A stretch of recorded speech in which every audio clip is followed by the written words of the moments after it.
Devant le miroir de la salle de bain de ma ferme toute neuve, j'essuyais des larmes de joie qui descendaient sur mes joues marquées par le temps. J'avais 69 ans, et après 45 ans de mariage suivis d'années de solitude à pleurer la mort de mon mari, j'étais enfin parvenue à réaliser un rêve qui m'appartenait uniquement à moi. Cette petite maison, modeste mais chaleureuse, entourée d'un jardin prometteur et de fenêtres donnant sur la campagne, était enfin la mienne, rien qu'à moi. J'y avais mis toutes mes économies, 25 000 dollars, amassés sou par sou au fil des décennies en renonçant à de petits plaisirs, mais à ce moment précis, je savais que cela en valait largement la peine. Pour la première fois de mon existence, j'avais un lieu qu'on ne pourrait jamais me retirer, un refuge où je pouvais planter mes fleurs, ouvrir mes livres et simplement respirer en paix. Je caressai du bout des doigts le mur couleur crème fraîchement repeint, inspira l'odeur du bois neuf et ressentis une émotion oubliée depuis des années, la liberté. Ce matin-là, j'avais pris mon petit déjeuner dans la cuisine, bercé par le chant des oiseaux. J'avais arrosé les plantes en pot que j'avais rapportées du village et déjà imaginé où poser mon vieux rocking chair. Tout me semblait parfait, et surtout, tout m'appartenait. Alors que je rangeais mes vêtements dans l'armoire de la chambre principale, le téléphone sonna. En voyant le nom de ma fille Rafala s'afficher, un sourire me vint.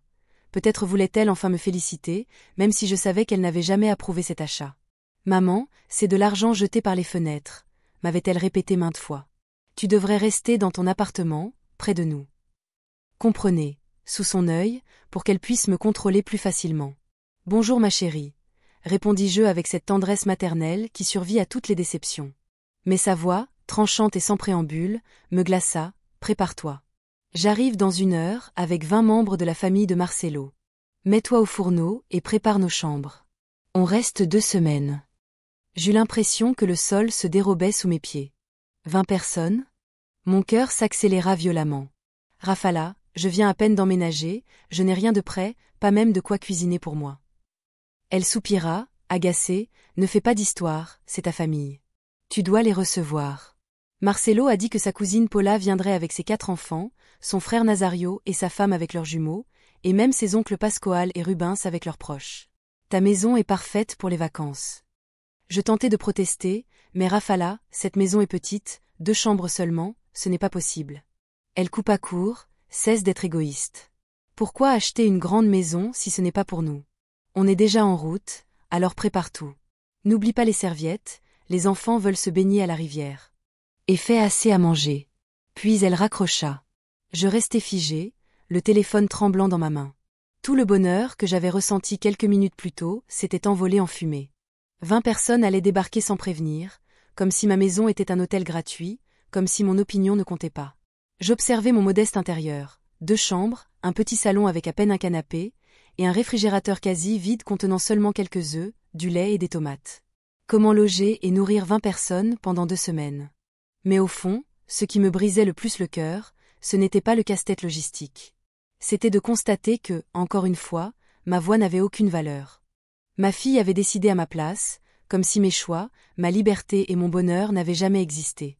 Elle avait disposé de ma maison, de mon temps, de mon argent, comme si j'étais sa bonne et non sa mère, comme si cette maison que j'avais achetée à la sueur de mon front et avec toutes mes économies était un hôtel gratuit pour la famille de son mari.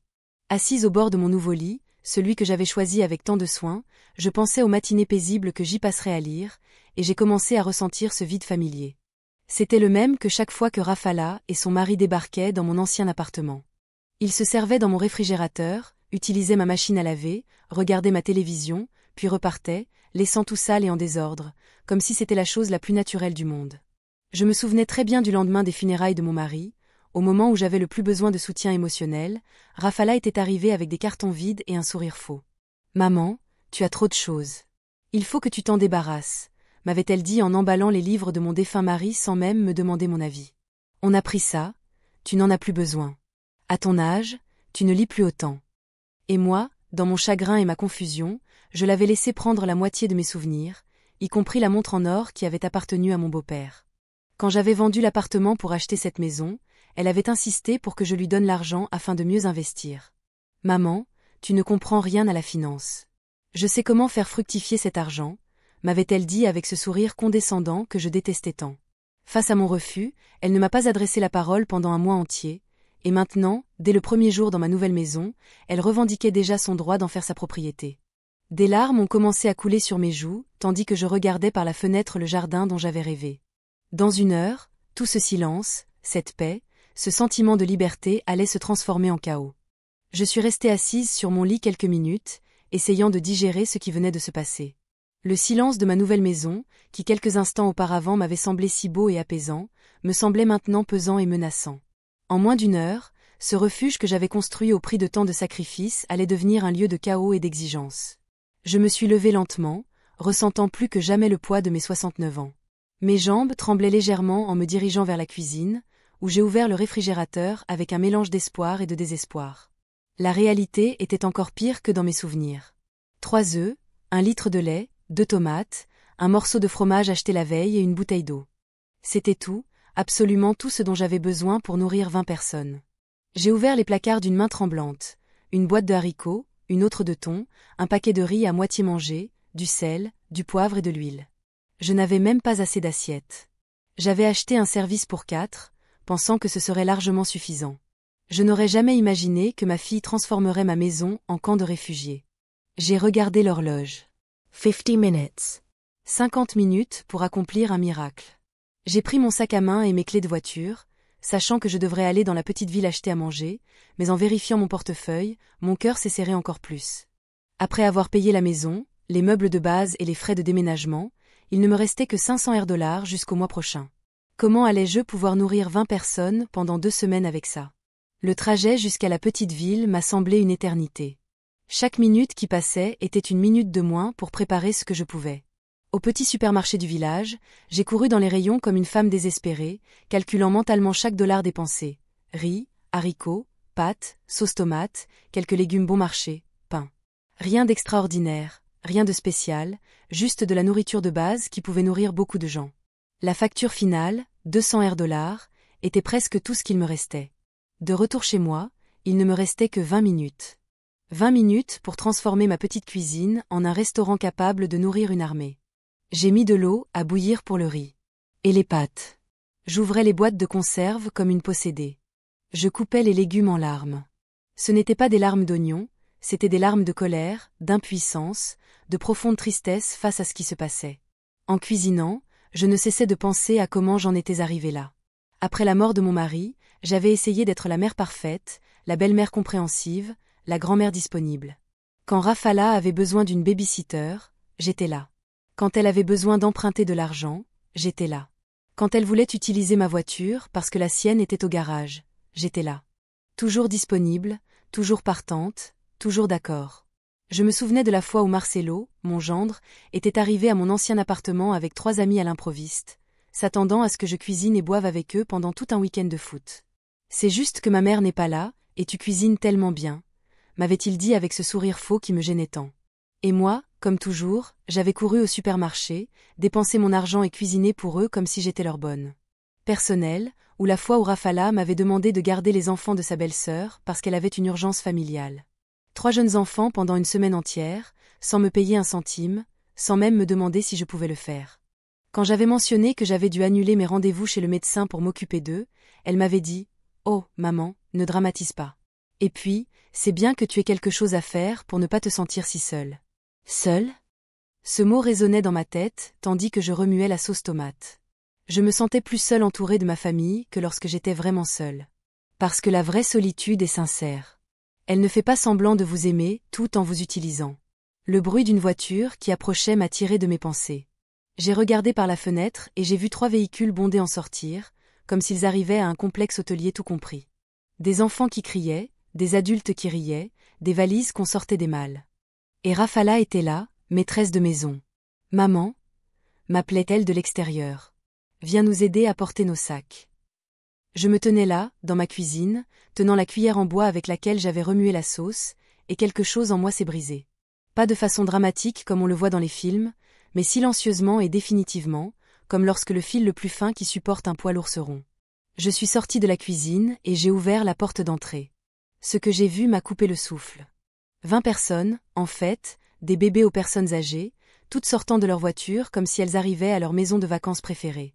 Certaines étaient déjà en maillot de bain, d'autres portaient des glacières pleines de bière, et tout le monde, absolument tout le monde, me regardait avec ce sourire plein d'espoir de quelqu'un qui sait qu'il va être traité comme un roi. « Yvette » a crié Paula Macedo, la cousine de Marcelo, en portant un bébé en pleurs. « Quelle belle maison ! Les enfants seront tellement heureux ici. J'espère que tu as préparé plein de nourriture, car on a faim après le voyage. Nazario Macedo, le frère de Marcelo, s'est approché et m'a tapoté le dos, comme si nous étions de vieux amis. Belle-mère, c'est parfait pour les fêtes. Tu es prête pour le repas? Les enfants n'ont pas déjeuné. Bien sûr qu'ils n'ont pas déjeuné, car ils savaient que grand-mère et la vétérinaire Silvera seraient là pour tout arranger, comme toujours, comme la bonne fidèle qui ne dit jamais non. Maman, a dit Rafala en s'approchant avec un sourire qui n'atteignait pas ses yeux. J'espère que tu as rangé les chambres. Paula et la famille auront besoin de la chambre principale, car le bébé pleure beaucoup la nuit, et on peut dormir dans l'autre. Les autres peuvent s'installer dans le salon. La chambre principale, ma chambre. La pièce où j'avais posé mes affaires quelques heures plus tôt, où j'imaginais me réveiller chaque matin avec le jardin à travers la fenêtre. Sans me demander mon avis, sans me consulter, ils avaient déjà décidé que je dormirais sur le canapé de ma propre maison. Je regardais tous ces gens envahir mon espace, toucher mes affaires, parler de ma maison comme si c'était la leur. Et pour la première fois depuis des années, j'ai ressenti autre chose que de la résignation. J'ai senti une petite étincelle, bien réelle, de quelque chose dont j'avais oublié l'existence, l'indignation. Mais je ne savais toujours pas quoi en faire. Maman, le repas. A crié Rafala depuis la porte, comme si j'étais une serveuse qui aurait mis trop de temps à prendre notre commande. Les enfants ont faim, et nous, les adultes, voulons aussi déjeuner avant de nous installer. Je suis retournée à la cuisine comme un zombie, sentant le regard de 20 personnes me transpercer le dos. Sur le feu, le riz avait un peu collé au fond de la casserole. Les pâtes étaient presque trop cuites et la sauce tomate semblait plus liquide que je ne l'aurais souhaité, mais c'était ce que j'avais. C'était ce que j'avais réussi à faire avec le peu de temps et d'argent dont je disposais. J'ai commencé à servir dans les quelques assiettes que j'avais, sachant qu'elles ne suffiraient pas. D'ailleurs, après avoir servi 8 assiettes, je me suis retrouvée à court d'ustensiles. J'ai dû improviser avec des tasses, des bols et même utiliser un couvercle de casserole comme assiette pour l'un des plus jeunes enfants. L'humiliation était totale. C'est tout? Demanda Nazario en voyant son assiette avec la petite portion de riz et de sauce que j'avais réussi à lui servir. Je pensais qu'il y aurait de la viande ou du poulet. Tu n'as rien d'autre. C'est juste que tu es arrivé à l'improviste et que je n'ai pas eu le temps. J'ai commencé à expliquer, mais Marcelo m'a interrompu. Yvette, comment vas-tu? On comprend que tu ne t'attendais pas à autant de monde, mais tu aurais pu faire un effort. On est de la famille, non? En plus, cette maison est magnifique. Je suis sûre que tu as de l'argent de côté pour acheter mieux. De l'argent de côté? S'il savait que je venais de dépenser presque tout ce qui me restait pour cette nourriture qu'il critiquait, peut-être pas. Il continuerait probablement à me critiquer. La famille de Marcelo avait ce don particulier de te culpabiliser. Quelles que soient les circonstances. Grand-mère, m'a dit l'un des jumeaux de Nazario, un garçon d'environ 8 ans, tu as des jeux vidéo comme mes autres grands-parents. Non, mon amour, il n'y a pas de jeux vidéo ici. Ai-je répondu de la voix la plus douce possible, essayant de ne pas déverser ma frustration sur un enfant innocent. Et la télévision par câble et le Wi-Fi? A-t-il continué. Ni l'un ni l'autre, ma chère.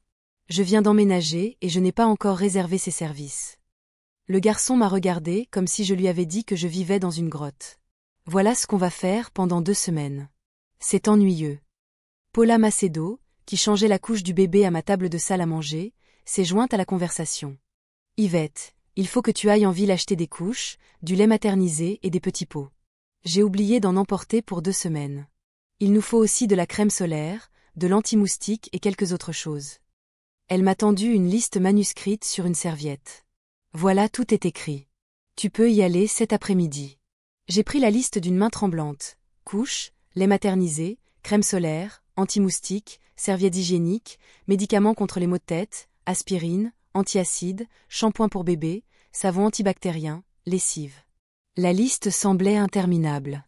J'ai calculé mentalement qu'il me restait au moins $1000, les derniers $1000. Paula, ai-je dit en essayant de garder mon calme. Je n'ai pas beaucoup d'argent disponible en ce moment. Je viens d'acheter la maison et... Oh, Yvette, m'a-t-elle interrompu en riant. Ne dramatise pas. Ce sont des choses basiques. Ça ne te ruinera pas. En plus, c'est pour ta famille. Je suis sûre que tu as de quoi faire en cas d'urgence. Des urgences. C'était mon urgence, mais pas celle que j'avais prévue. Pascoal Macedo, l'un des oncles de Marcelo, s'est approché, une bière à la main. Une bière qu'il avait prise dans sa propre glacière. Heureusement, car je n'avais même pas de boisson. Yvette, où pouvons-nous mettre nos affaires? Il nous faut de la place dans le frigo pour nos bières et nos provisions. J'ouvris mon petit réfrigérateur, déjà rempli des quelques achats du matin. Bon, tu peux déplacer mes affaires, parfait, dit-il en commençant à sortir mes affaires du frigo pour y mettre les leurs. Et où est la chambre où Rubens et moi allons dormir? C'est juste que je n'ai que 2 chambres. Et Rafala dit, oh, ne t'inquiète pas, on peut dormir dans le salon. Prévois juste d'avoir assez de couvertures et d'oreillers. Il fait froid la nuit ici à la campagne. Couvertures et oreillers pour 20 personnes. J'avais exactement 3 couvertures et 4 oreillers dans toute ma maison. Ma maison qui devenait un hôtel caritatif. Pendant ce temps, les enfants avaient découvert mon jardin et couraient parmi les plantes en pot que j'avais si affectueusement achetées le matin même. J'ai vu l'un d'eux piétiner mes petits plants de tomates que j'avais plantés quelques heures plus tôt, plein d'espoir et d'illusion. Les enfants, faites attention, ai-je crié par la fenêtre. Oh, laissez-les tranquilles, a répliqué Nazario. Ce sont des enfants, ils ont besoin de courir et de jouer. C'est pour ça que nous sommes venus à la campagne, pour qu'ils soient libres. Libres dans mon jardin, détruisant mes plantes, payant mes repas avec mon argent, pendant que je devenais la femme de chambre de tous ces gens. Rafala s'est approché de moi alors que je faisais la vaisselle dans le petit évier de la cuisine. Maman, j'ai besoin de te parler. La famille de Marcelo est ravie d'être ici, mais je pense que tu pourrais faire un peu plus d'efforts pour les accueillir chaleureusement. Je me suis tournée vers elle, les mains ruisselantes d'eau savonneuse. Faire un peu plus d'efforts? Oui, maman. La nourriture était basique et la maison est un peu froide, comme si tu ne voulais pas de nous ici. N'oublie pas, c'est l'occasion pour toi de mieux connaître la famille de ton gendre. Tu devrais être reconnaissante qu'il veuille passer du temps avec toi. Reconnaissant. Ce mot m'a frappé comme une claque. Reconnaissante que 20 personnes soient entrées chez moi sans permission, et dépensé mon argent, critiqué ma nourriture, saccagé mon jardin, et m'aient traité comme leur domestique personnel. D'ailleurs, Rafala a continué, j'espère que tu n'avais pas prévu de me faire payer le séjour. Ce serait très mesquin de ta part. L'idée ne m'était même pas venue, mais maintenant qu'elle le mentionnait, pourquoi pas. Si c'était ailleurs, il paierait au moins 5 dollars par nuit pour une chambre. 20 personnes pendant 2 semaines. Cela représenterait des milliers de réaux. Mais je n'ai rien dit. Pas encore. J'ai simplement hoché la tête et continué à faire la vaisselle, sentant cette petite étincelle d'indignation que j'avais ressentie auparavant grandir lentement en moi. Cette nuit-là, alors que 20 personnes dormaient confortablement chez moi, je suis restée éveillée sur le petit canapé du salon, écoutant les ronflements venant de partout, fixant le plafond et me demandant quand exactement j'avais perdu le contrôle de ma vie. La réponse m'est venue dans l'obscurité. Je l'avais perdu petit à petit. Chaque fois que j'avais dit oui alors que je voulais dire non. Chaque fois que j'avais fait passer les besoins des autres avant les miens. Chaque fois que je les avais laissés me traiter comme si mon temps, mon argent et mon espace n'avaient aucune valeur. Mais pour la première fois depuis longtemps, j'ai aussi réalisé autre chose. Pourtant, il était temps de reprendre le contrôle. Je me suis réveillée à 5 heures du matin avec un terrible mal de dos, à force de dormir sur le canapé. Le silence matinal dura exactement 30 secondes avant que le chaos ne s'installe.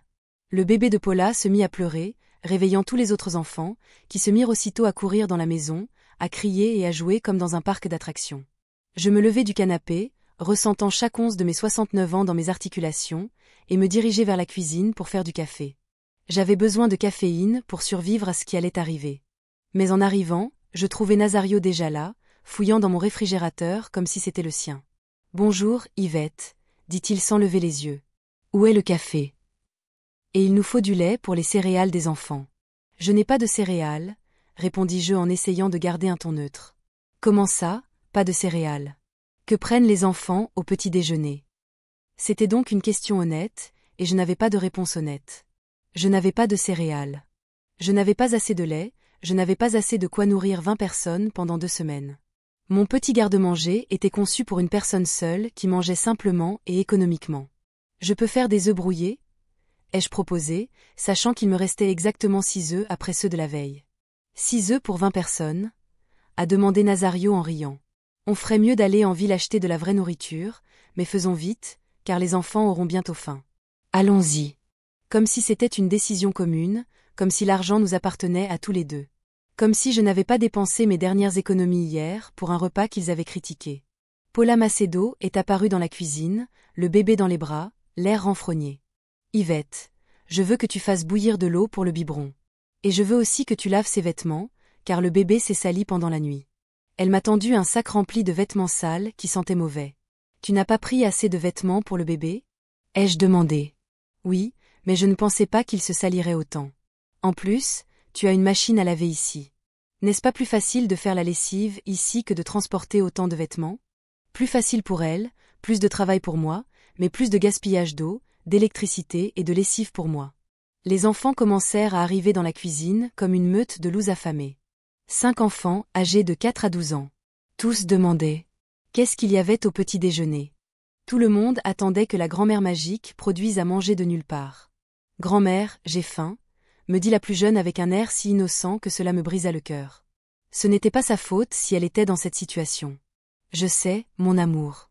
Voyons ce qu'on peut faire, » répondis-je en ouvrant des placards vides et en essayant de faire des miracles. Rubens Macedo apparut, bâillant et se frottant le ventre. « Yvette, tu as du café ?» Et il est instantané. Je m'attends à quelque chose de convenable. Un bon café? Je venais de me lever de mon canapé après avoir été expulsé de mon lit, et il me demandait un café gourmet. Je n'ai que du café instantané, ai-je dit. Vraiment? Bon, je suppose qu'il va falloir qu'on aille en ville acheter du vrai café aussi. Et comme on y va, on pourra acheter tout ce qu'il nous faut pour ces jours-ci. On peut reprendre ce mot, comme si on était complice de ce désastre. Rafala est descendue de ma chambre, où elle avait dormi confortablement dans mon lit, l'air parfaitement reposé. Bonjour, maman. Le petit déjeuner est prêt. Marcelo a faim et n'aime pas attendre. Rafala, je n'ai pas assez à manger pour maman, on en a parlé hier. Tu devrais mieux t'organiser. On est 20. On n'improvise pas. Pourquoi ne pas faire une liste de courses bien préparée et aller en ville? On peut rester ici à s'occuper de la maison, de la mienne, pendant que je dépense mon argent pour leur acheter à manger. Marcelo apparut derrière Rafala avec ce sourire faux que je connaissais aussi. Belle-mère, bonjour. J'ai entendu dire que tu allais en ville. Tu peux apporter des cigarettes et de la bière, parce que ce qu'on a apporté ne durera pas 2 semaines. On a aussi besoin de charbon de bois pour notre barbecue de demain. Cigarettes, bière, charbon de bois. La liste des dépenses s'allongeait, et mon portefeuille se réduisait. Marcelo, je ne fume pas et je ne bois pas, je ne sais pas quelle marque. Ne t'inquiète pas, n'importe quelle marque fait l'affaire. L'important, c'est qu'on ait de quoi s'amuser. Je m'amusais avec mon propre argent chez moi, pendant que je travaillais comme femme de ménage. Pascoal Macedo rejoignit le groupe dans la cuisine. Yves, j'ai parlé à Rubens hier soir. Et on s'est dit que ce serait une bonne idée d'organiser un grand barbecue pour toute la famille.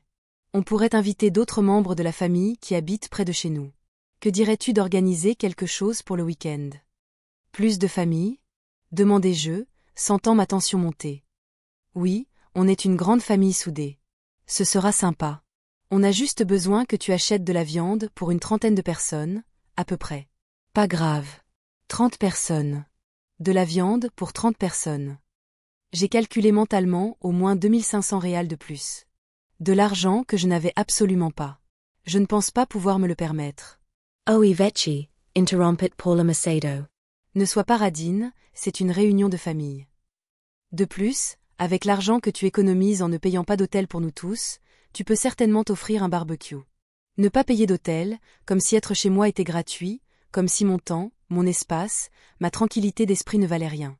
Les enfants, pendant ce temps, avaient trouvé mes quelques boîtes de crackers et les mangeaient directement dans l'emballage, dispersant des miettes partout dans ma cuisine fraîchement nettoyée. Les enfants, ne mangez pas ça. Ai-je crié. À quoi servent ces crackers, maman? M'a demandé Rafala, irritée. Ce ne sont que des crackers. Les enfants ont faim, et tu n'as rien préparé pour le petit déjeuner. Laisse-les au moins manger quelque chose. Quelque chose. Mes crackers. Ma nourriture, ma dernière réserve de nourriture à la maison. Maman, a poursuivi Rafala, je pense que tu es un peu égoïste. C'est une merveilleuse occasion de passer du temps en famille. Et tu te plains seulement de petits détails comme les crackers et l'argent. N'es-tu pas contente de nous voir heureux? Hurro. Ils étaient heureux, dépensant mon argent, dormant chez moi, mangeant ma nourriture et me traitant comme leur domestique. Bien sûr qu'ils étaient heureux. Je me tenais là, dans ma cuisine, entourée de 20 personnes qui me regardaient comme si j'étais la méchante de l'histoire, n'ayant pas eu assez de nourriture pour les nourrir gratuitement pendant 2 semaines. Et quelque chose en moi a finalement fait tilt. Ce n'était pas une explosion dramatique, plutôt comme une pièce de puzzle déplacée depuis des années. Soudain, j'ai pu voir la situation dans son ensemble avec une clarté qui m'a surprise. Ces gens ne me voulaient pas, ils avaient besoin de moi. Il y avait une énorme différence entre les deux, et j'avais passé des années à les confondre. D'accord, leur ai-je dit avec un calme qui m'a surprise. J'irai en ville chercher ce dont vous avez besoin. Tout le monde souriait, satisfait d'avoir gagné une nouvelle bataille contre la grand-mère serviable.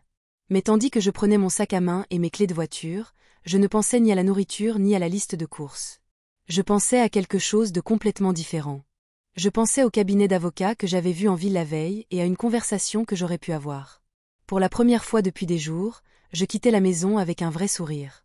Le trajet jusqu'en ville ce matin-là fut le plus libérateur que j'avais fait depuis des années. Pour la première fois depuis l'arrivée de ma famille, j'étais seule avec mes pensées, sans personne qui exigeait quoi que ce soit de moi, sans enfants qui hurlaient, sans adultes qui me traitaient comme une domestique. Le silence de la voiture était comme un baume sur mon âme blessée, mais je ne me rendis pas directement au supermarché comme il espérait. Je me garai devant un petit café que j'avais vu la veille et m'assis pour prendre un vrai café le temps de rassembler mes pensées. J'avais besoin de temps pour assimiler ce que j'avais compris ce matin-là. « Ça va, madame ?» La serveuse, une femme d'âge mûr au visage bienveillant, m'a demandé. Elle avait l'air un peu désemparée. J'ai souri tristement. Disons que je traverse une situation familiale compliquée. Oh, a-t-elle dit en hochant la tête d'un air entendu. La famille, parfois, ce sont eux qui nous font le plus mal, n'est-ce pas? Ces mots m'ont frappé comme un éclair. C'était exactement ça. Ma propre famille était celle qui me faisait le plus mal, et je m'étais tellement habituée à la douleur que j'avais commencé à penser que c'était normal. Après le café, j'ai arpenté la petite ville jusqu'à ce que je trouve ce que je cherchais, Jérémia Antunes, avocat. L'enseigne était simple mais professionnelle. J'ai pris une grande inspiration et je suis entrée. « Bonjour », m'a salué un homme d'une 50aine d'années au visage bienveillant. « Comment puis-je vous aider ?» J'ai besoin de conseils juridiques concernant des situations familiales, dis-je, me sentant un peu ridicule, mais déterminée à continuer. Jérémia m'invita à m'asseoir et me proposa de l'eau. Pendant l'heure qui suivit, je lui racontai tout, de l'appel de Rafala au cambriolage, des dépenses qu'il me forçait à engager au manque total de respect pour mes biens et mon argent.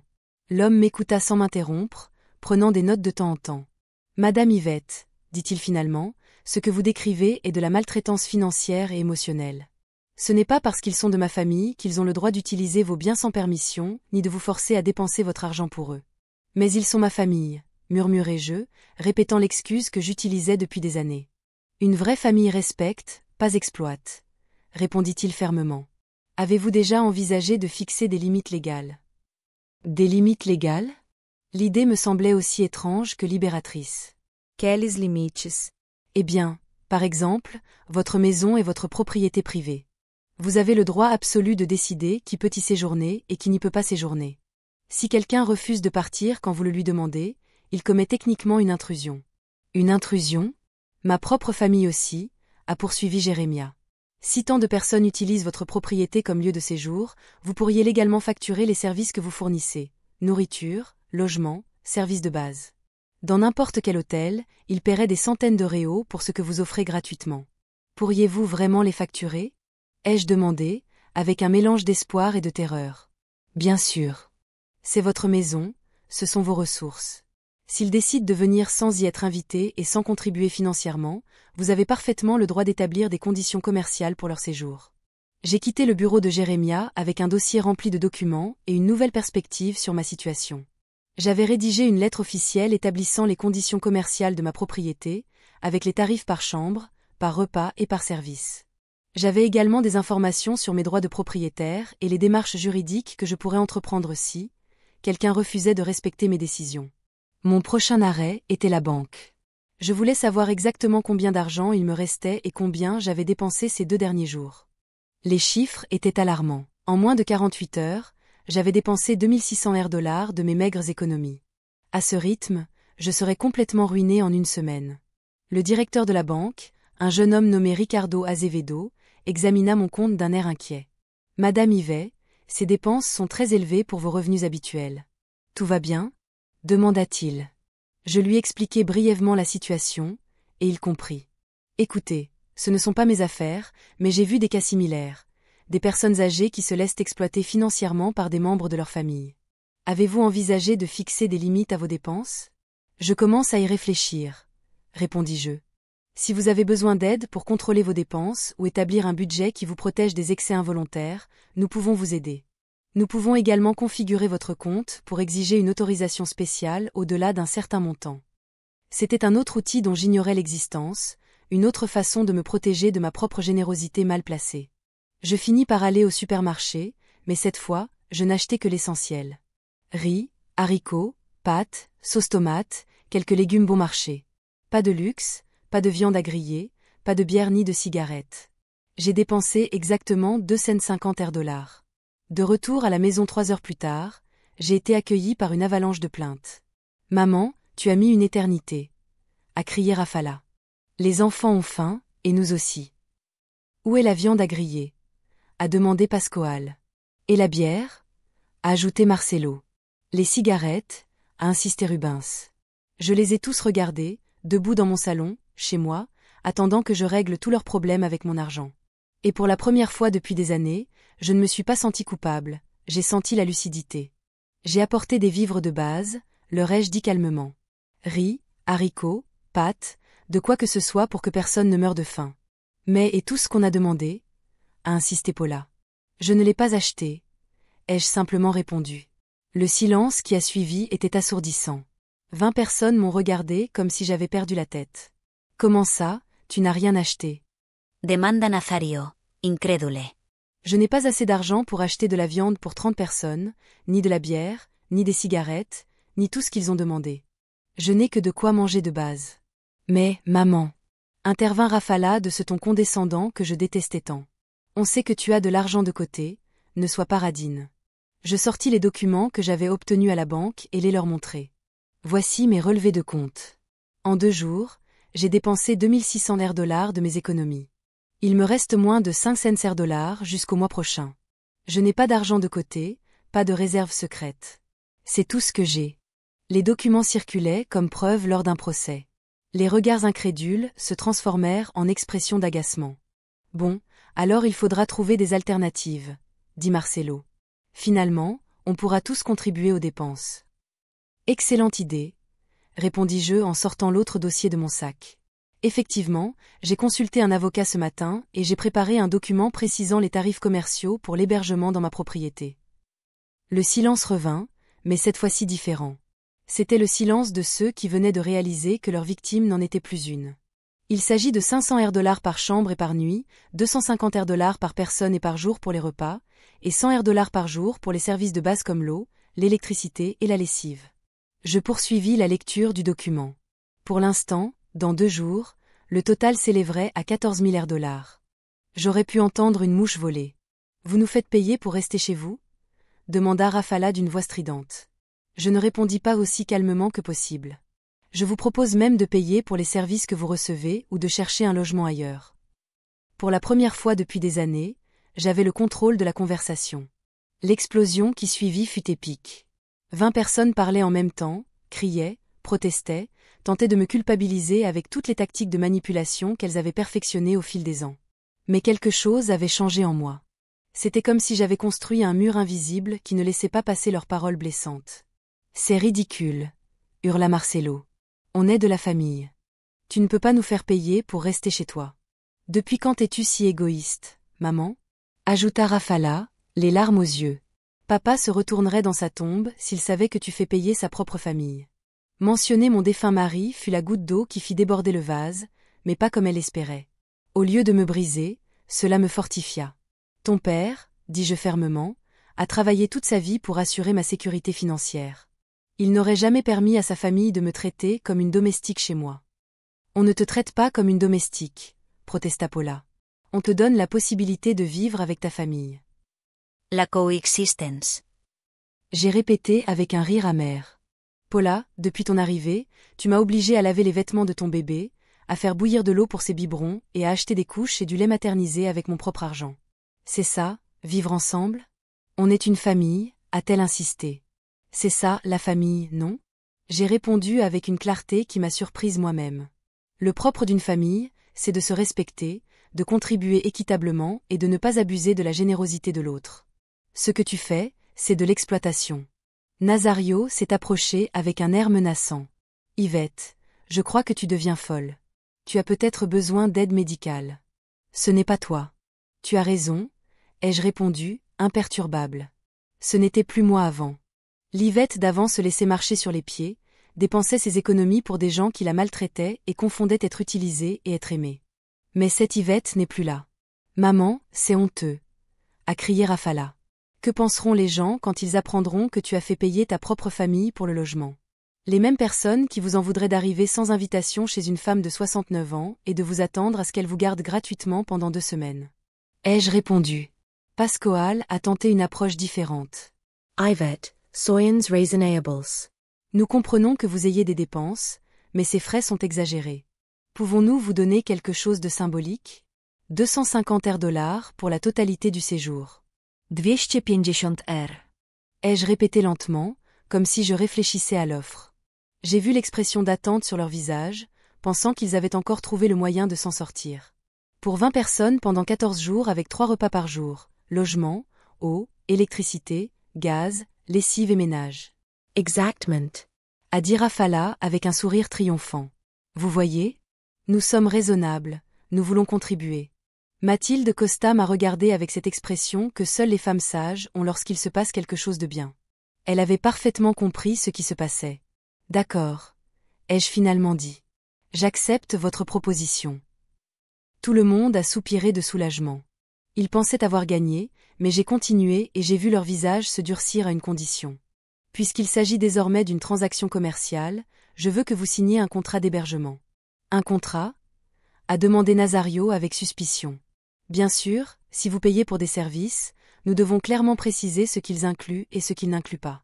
C'est pour nous protéger tous. J'ai pris les papiers préparés par Jérémia et les ai posés sur une table basse. Ce contrat stipule que pour 250 $, vous avez droit à dormir par terre dans le salon, à un repas de base par jour composé de riz et de haricots, à l'accès aux toilettes à des heures précises, et rien d'autre. Un repas par jour, a crié Paula. Mais nous nous attendions à 3 repas. Bien sûr que vous pouvez avoir 3 repas par jour, ai-je répondu gentiment. Mais c'est inclus dans la formule premium, qui coûte les 14 000 $ dont j'ai parlé au départ. C'est absurde. S'est exclamé Marcelo. Vous êtes fou si vous pensez qu'on va signer ça. Vous n'avez pas besoin de signer, leur ai-je dit d'un ton parfaitement calme. Vous pouvez chercher un logement ailleurs. En fait, je pense que ce serait mieux pour tout le monde. Maman, a crié Rafala, vous ne pouvez pas nous mettre dehors. On est votre famille. J'ai répondu, je ne vous mets pas dehors. Je vous propose des options. Vous pouvez payer les tarifs commerciaux pour les services que vous souhaitez. Vous pouvez payer les services de base que vous pouvez vous permettre. Ou vous pouvez chercher des alternatives plus adaptées à votre budget. Matilda alentament applaudi. C'est exactement ce que ma sœur devait faire. Des options claires, des conditions équitables, pas de chantage affectif. Ne vous en mêlez pas, a crié Rafala à Mathilde. C'est une affaire de famille. Tu as raison, répondit Mathilde en se levant. C'est une affaire de famille, et une bonne famille ne traite pas ses aînés comme ça. Elle se dirigea vers la porte, mais avant de partir, il se tourna vers moi. Yves, si tu as besoin de quoi que ce soit, tu sais où j'habite. Et si ces gens te posent problème, n'hésite pas à m'appeler. Ici, dans cette petite ville, on se soutient comme des voisins. Après le départ de Mathilde, le silence retomba dans la pièce. Je voyais les rouages tourner dans leur tête, cherchant une nouvelle stratégie. Pascoal ensaya la culpabilisation. Yves, ton mari, et moi étions très proches. Il me considérait comme un frère. Crois-tu qu'il aimerait te voir traiter sa famille comme ça? Mon mari, répondis-je, m'a appris à me valoriser. Il m'a appris que le véritable amour se manifeste par des actes, pas par des mots. Et il m'a appris que laisser les autres vous maltraiter n'est pas de l'amour, c'est de la lâcheté. Rubens tenta de me intimidar. Yvette, je ne pense pas que tu réalises la situation dans laquelle tu t'engages. Nous sommes nombreux, et tu es seule. Ce n'est pas sage de se faire des ennemis de la famille. Ces paroles m'auraient terrifiée auparavant, mais maintenant elles ne faisaient que confirmer ce que je savais déjà. Ces gens ne m'aimaient pas, ils avaient besoin de moi, et lorsqu'ils n'avaient pas ou n'avaient pas besoin de mon amour, ils se tournaient vers la peur. Me menaces-tu chez moi? Demandai-je avec un calme qui me surprit. Ce n'est pas une menace, répondit-il rapidement. Je suis juste réaliste. La réalité, lui ai-je dit, c'est que tu es venu chez moi sans y être invité, espérant des services gratuits que tu ne peux pas te permettre. La réalité, c'est que lorsque je t'ai demandé de contribuer équitablement, tu as refusé. Et la réalité, c'est que maintenant que je t'offre des options équitables, tu as recours aux menaces et à l'intimidation. Paula s'est mise à pleurer. C'était un cri dramatique, destiné à te manipuler. Je n'arrive pas à croire à quel point tu es devenu cruel, Yvette. Mon bébé a besoin de stabilité, et tu nous jettes à la rue. Ton bébé, ai-je répondu, a besoin de parents capables de subvenir à ses besoins essentiels, sans dépendre de l'exploitation d'une femme âgée. Si tu n'as pas les moyens de partir en vacances, tu ne devrais peut-être pas en prendre. Les enfants qui jouaient dans le jardin sont arrivés en courant. Grand-mère, pourquoi criez-vous tous ? A demandé le plus jeune. J'ai eu un peu le cœur brisé. Les enfants étaient innocents dans tout ça, mais leurs parents les utilisaient comme boucliers émotionnels. Les adultes ont une discussion sérieuse. Ai-je répondu doucement. Pourquoi n'iriez-vous pas jouer dehors un peu plus longtemps ? On a faim, dit l'une des jumelles. Le repas est prêt ? Je regardais tous les adultes présents. Aucun d'eux ne bougea pour s'occuper de ses propres enfants affamés. Ils s'attendaient à ce que je le fasse comme d'habitude. Pas-y, dis-je, vos enfants ont faim. Il y a du riz et des haricots dans la cuisine que vous pouvez leur préparer. Vous ne cuisinez pas ? Demanda Nazario, incrédule. J'ai cuisiné hier et avant-hier. Aujourd'hui, vous pouvez cuisiner vous-même. Mais nous ne savons pas cuisiner, protesta Paula. Alors il est peut-être temps d'apprendre, répondis-je. Ou vous pouvez emmener les enfants manger en ville, il y a plusieurs restaurants. Marcelo se leva brusquement. C'est le pire. Rafala, fais nos valises. On part tout de suite. Où ? Demanda Rafaela, paniquée. On a réservé nulle part. Trouvons quelque chose. N'importe quoi vaut mieux que de rester ici avec cette version de ta mère. Assise, je les regardais courir d'un côté à l'autre, emballant leurs affaires à la hâte. Un peu triste de voir ce chaos, mais surtout soulagée. Maman, me dit Rafala une fois qu'ils eurent tout emballé. Ce n'est pas toi. Je ne sais pas ce qui t'est arrivé, mais j'espère que tu réfléchiras à ce que tu as fait aujourd'hui. Tu as détruit ta famille pour de l'argent. Je ne répondis pas, me levant pour la regarder droit dans les yeux. J'avais retrouvé ma dignité et appris la différence entre une famille qui m'aime et des gens qui se servent de moi. Tu vas le regretter ? Cria-t-elle en partant. Quand tu seras seule et malade, ne viens pas nous demander de l'aide. Je préfère être seule et digne qu'accompagnée et sans respect, répondis-je. Un par un, ils montèrent dans leur voiture. Les enfants pleuraient, ne comprenant pas pourquoi ils devaient partir si vite. Les adultes murmuraient entre eux, cherchant probablement à annoncer au reste de la famille à quel point leur belle-mère était horrible. De ma fenêtre, je les ai regardés s'éloigner sur le chemin de terre, jusqu'à leur disparition complète. Pour la première fois depuis 3 jours, ma maison était silencieuse. Un silence véritable, choisi, digne. Le silence qui a suivi leur départ n'était pas vide, comme je l'avais craint. Il était empli de paix, de possibilités, d'une tranquillité dont j'avais oublié l'existence. J'ai traversé ma maison lentement, touchant mes affaires, observant mes espaces et l'invasion de 20 personnes qui ne respectaient ni ma propriété ni ma personne. La cuisine. C'était le bazar. De la vaisselle sale empilée, des miettes partout, le réfrigérateur ouvert, des sauces renversées dans les placards. Ils avaient utilisé mes affaires comme si elles étaient jetables, sans aucun soin ni considération. Mais au lieu de la colère, j'ai ressenti une étrange satisfaction. Chaque assiette lavée, chaque surface nettoyée était une petite reconquête de mon territoire. J'étais en train d'essuyer la dernière assiette quand j'ai entendu frapper à la porte. L'espace d'un instant, mon cœur s'est emballé, pensant qu'ils étaient de retour pour une nouvelle série de manipulations et de chantage. Mais en l'ouvrant, je trouvai Mathilde de Costa, une marmite fumante à la main. « J'ai préparé un bouillon pour 2, dit-elle avec un sourire entendu. Je pensais que tu aurais peut-être faim après toute cette bataille acharnée. Je l'invitai à entrer et nous nous installâmes à ma table, qui semblait maintenant immense, pour seulement 2 personnes après avoir été bondée à 20. « Comment vas-tu » demanda Mathilde en versant le bouillon, qui sentait divinement bon. « Je ne sais pas, » répondis-je honnêtement. « J'ai peur de faire quelque chose de terrible. Je viens de me mettre à dos toute ma famille. » Mathilde cessa de servir et me regarda droit dans les yeux. « Ma fille, puis-je te demander quelque chose ? Avant l'arrivée de ces vautours, quand avez-vous ressenti un réel bonheur pour la dernière fois ? » La question m'a prise au dépourvu. J'ai repensé à ces dernières années, aux visites de Rafala, qui finissaient toujours par me laisser un sentiment d'utilité et de vide, aux appels qui ne venaient que lorsqu'ils avaient besoin de quelque chose, aux fêtes de famille où je cuisinais et faisais le ménage pendant que les autres s'amusaient. Hier matin, J'ai enfin répondu, alors que j'étais seule dans ma nouvelle maison, à arroser mes plantes, à réfléchir à l'emplacement de mes meubles. Exactement, dit Mathilde en hochant la tête. Tu étais heureuse quand tu étais seule, en paix, à profiter de ce que tu avais construit grâce à tes efforts. Ça te paraît terrible ? Mais la famille est censée être la chose la plus importante, murmurai-je, répétant ce qu'on m'avait appris toute ma vie. La famille, oui, c'est la chose la plus importante, répliqua Mathilde avec insistance. Mais ces gens n'étaient pas ta famille. C'étaient des parasites déguisés en famille. Ces mots me frappèrent comme une révélation. Des parasites déguisés en famille. C'était exactement ça. Tu sais ce qui m'a le plus dérangé dans toute cette scène ? Poursuivit Matilda. Qu'aucun de ces adultes ne se souciait de toi. Aucun ne te demandait comment tu te sentais, si tu avais assez d'argent, si c'était trop de travail pour une femme de ton âge. Tout tournait autour de leurs besoins, de leurs envies, de leurs attentes. Elle avait raison. En 3 jours, pas une seule personne ne m'avait demandé comment j'allais, si j'avais besoin d'aide, si j'étais à l'aise. C'était comme si j'étais invisible, sauf quand ils avaient besoin de moi pour cuisiner, faire le ménage ou payer quelque chose. Ma sœur m'a dit quelque chose de très sage lorsqu'elle a vécu la même chose, poursuivit Mathilde. Elle m'a dit, Mathilde, quand quelqu'un t'aime vraiment, ton bien-être compte pour lui. Quand quelqu'un se sert de toi, ton bien-être importe peu tant que tu peux satisfaire ses besoins. Nous avons mangé en silence un moment. Et j'ai réfléchi à ces mots. C'était vrai. Mon défunt mari s'est toujours soucié de mon bien-être. Quand j'étais fatiguée, il cuisinait. Quand j'étais malade, il prenait soin de moi. Quand j'avais des dépenses, il contribuait. C'était une relation de réciprocité et d'attention mutuelle.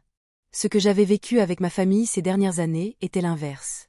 Je donnais, ils prenaient, je me sacrifiais, ils en bénéficiaient, je me souciais d'eux, mais ils ne se souciaient que de ce que je pouvais faire pour eux. Crois-tu qu'ils reviendront ? Ai-je demandé à Mathilde. Oh oui. Elle a dit, bien sûr. Mais pas aujourd'hui. Aujourd'hui, ils sont furieux et leur fierté est blessée. Mais quand l'hôtel sera à court d'argent ou qu'ils auront besoin de toi, ils reviendront en larmes et promettront de changer. Et que faire dans ce cas-là ? Attends, souviens-toi de ce que tu as ressenti ces 3 derniers jours, et souviens-toi de ce que tu ressens maintenant. Les sentiments ne mentent pas, ma fille. Si tu te sens mieux sans eux qu'avec eux, c'est que tu as une leçon très importante. Après le départ de Mathilde, j'ai décidé d'appeler Jérémia pour lui raconter ce qui s'était passé. Excellent, m'a-t-il dit avec enthousiasme lorsque je lui ai raconté les événements de la journée. Tu as fait exactement ce qu'il fallait, tu as fixé des limites claires, proposé des options équitables. Et quand ils ont choisi de partir, tu les as laissés partir avec dignité. Mais j'ai peur qu'ils reviennent. Et, mademoiselle Yvette, m'a-t-il gentiment interrompu. As-tu peur qu'ils reviennent parce qu'ils te manquent ou parce que tu as peur qu'ils te mettent la pression jusqu'à ce que tu cèdes à nouveau ? Cette question m'a fait réfléchir. Il ne me manquait absolument pas. Le chaos, les exigences, le sentiment constant de ne pas être à la hauteur ne me manquaient pas. Ce que je craignais, c'était de pouvoir à nouveau céder à la pression. J'ai peur que tu ne cèdes à nouveau, ai-je admis. C'est normal. Il m'a rassuré. C'est pourquoi nous avons préparé les documents juridiques. S'ils reviennent, tu as une base légale pour maintenir tes limites. Et puis il y a ta voisine, Mathilde, qui semble être une bonne alliée. Cette nuit-là, pour la première fois depuis 3 jours, j'ai dormi dans mon propre lit. Le silence était magnifique. Il n'y avait pas de bébé qui pleurait, pas d'enfant qui courait, pas d'adulte qui ronflait dans mon salon. Juste le doux bruit du vent aux fenêtres et le chant occasionnel d'un grillon. Je me suis réveillée naturellement à 7 heures, sans le chaos de 20 personnes réclamant un petit déjeuner immédiat. J'ai préparé du café rien que pour moi, 2 œufs brouillés rien que pour moi, et j'ai mangé tranquillement en regardant par la fenêtre mon jardin abîmé, mais encore récupérable. Après le petit déjeuner, je suis sortie pour évaluer les dégâts causés à mes plantes. Certaines étaient piétinées, d'autres déracinées, mais la plupart se remettaient avec soin. C'était une métaphore parfaite de ma vie, endommagée mais pas détruite, capable de guérir avec des soins appropriés. Je replantais mes tomates quand j'ai entendu une voiture approcher. Mon cœur s'est emballé, mais en voyant que c'était une voiture inconnue, je me suis détendue. Un homme âgé est sorti du véhicule et s'est approché avec un sourire aimable. « Bonjour, madame. Je m'appelle Carlos Mendes. J'habite au bout de la rue. Mathilde m'a dit que vous étiez nouvelle dans le quartier. Bonjour, Carlos. Je m'appelle Yvette Silveira. Enchantée de vous rencontrer, Yvette. Je suis venue vous proposer mes services. J'ai une petite entreprise de jardinage et d'entretien. Je vois que vous avez des plantes négligées. Nous avons parlé pendant 1 heure de jardinage, de la petite ville, de la paisible vie à la campagne. C'était la première conversation vraiment agréable que j'avais depuis des jours. Carlos ne voulait rien de moi, si ce n'est peut-être un travail honnête pour lequel il me facturerait un prix raisonnable. Tu sais quoi, Yvette ? Il me l'a dit avant de partir. Mathilde m'a parlé un peu de sa situation familiale. Je veux que vous sachiez qu'ici, dans notre petite ville, on dit « mieux vaut être seul que mal accompagné ». Et vous n'êtes pas seul. Vous avez des voisins qui vous respectent et vous apprécient. Après son départ, je suis restée dans mon jardin à réfléchir à ses paroles. Il avait raison. Je n'étais pas seule. J'avais des voisins qui me respectaient, qui appréciaient mon bien-être, qui ne voyaient pas ma maison comme un hôtel gratuit ni mon argent comme un fonds de secours. Pour la première fois depuis des années, j'avais une vraie communauté, non pas une famille qui m'utilisait, mais des gens qui me respectaient. Et cela, je l'ai compris, valait bien plus que tout l'amour factice du monde. 2 semaines se sont écoulées comme un rêve. 2 semaines à me réveiller quand mon corps le demandait, à manger ce que je voulais, à m'asseoir dans mon jardin sans que personne ne me demande rien. Monsieur Carlos est venu 3 fois m'aider avec les plantes, et à chaque fois, j'ai refusé de lui payer moins que sa juste part. Monsieur Carlos, dis-je, votre travail vaut ce qu'il vaut, et je le respecte. Il sourit et me dit qu'il aimerait que plus de gens pensent comme moi. Mathilde Costa était devenue mon amie. Elle venait prendre un café l'après-midi et me racontait des histoires de la petite ville. Elle me parlait des plantes locales. Elle me faisait rire avec des anecdotes sur ses propres difficultés familiales. C'était ce que j'avais toujours imaginé d'une relation. Réciprocité, respect, affection sincère, sans condition. Un après-midi, alors que j'arrosais mes tomates, qui repoussaient déjà magnifiquement, j'entendis le bruit familier d'une voiture qui approchait. Mon estomac se serra, mais cette fois, j'étais préparée. Ce n'était pas la même femme qui avait reçu cet appel 2 semaines plus tôt. En fait, c'était elle. Les 3 voitures s'arrêtèrent dans mon allée, et je vis Rafala sortir de la première avec un air qui se voulait contrit mais ne cachait pas son désespoir. Les autres sortirent plus lentement, visiblement réticentes à être là. Je restai dans mon jardin, arrosoir à la main, attendant qu'elles viennent à moi. Je n'allais pas me précipiter pour les saluer comme avant. « Bonjour, maman », dit Rafala en s'approchant d'un pas hésitant. « On peut parler ?»« Bien sûr », répondis-je, encore toute mouillée. « De quoi veux-tu parler, maman ? On a beaucoup réfléchi ces derniers temps, et bon, on a peut-être été un peu inconsidéré la dernière fois. » Un peu inconsidéré, comme appeler une invasion une petite visite. Inconsidéré dans quel sens ? Demandai-je, car je voulais qu'elle le dise clairement. Eh bien, on est arrivé sans prévenir, et on attendait peut-être trop de toi sans vraiment contribuer. C'était un progrès, quoique minime. Au moins, elle reconnaissait une partie du problème. Marcelo s'approcha avec ce faux sourire que je connaissais aussi. « Belle-mère, on sait que tu étais stressée la dernière fois. On était stressés aussi par le voyage et tout ça. Que as-tu dit qu'on reparte de zéro ? Comment ? Demandai-je. Bon, on peut rester 1 semaine cette fois, et on promet d'aider davantage pour le ménage, la cuisine et les dépenses. Ai-je demandé directement. Ils se sont regardés, gênés. On pensait pouvoir donner un peu. Peut-être 15 500 dollars pour toute la semaine. Pour 20 personnes pendant 1 semaine. Ils pensaient toujours que mes services ne valaient rien. Je ne leur ai tout simplement pas dit. Non quoi ? A demandé Rafala.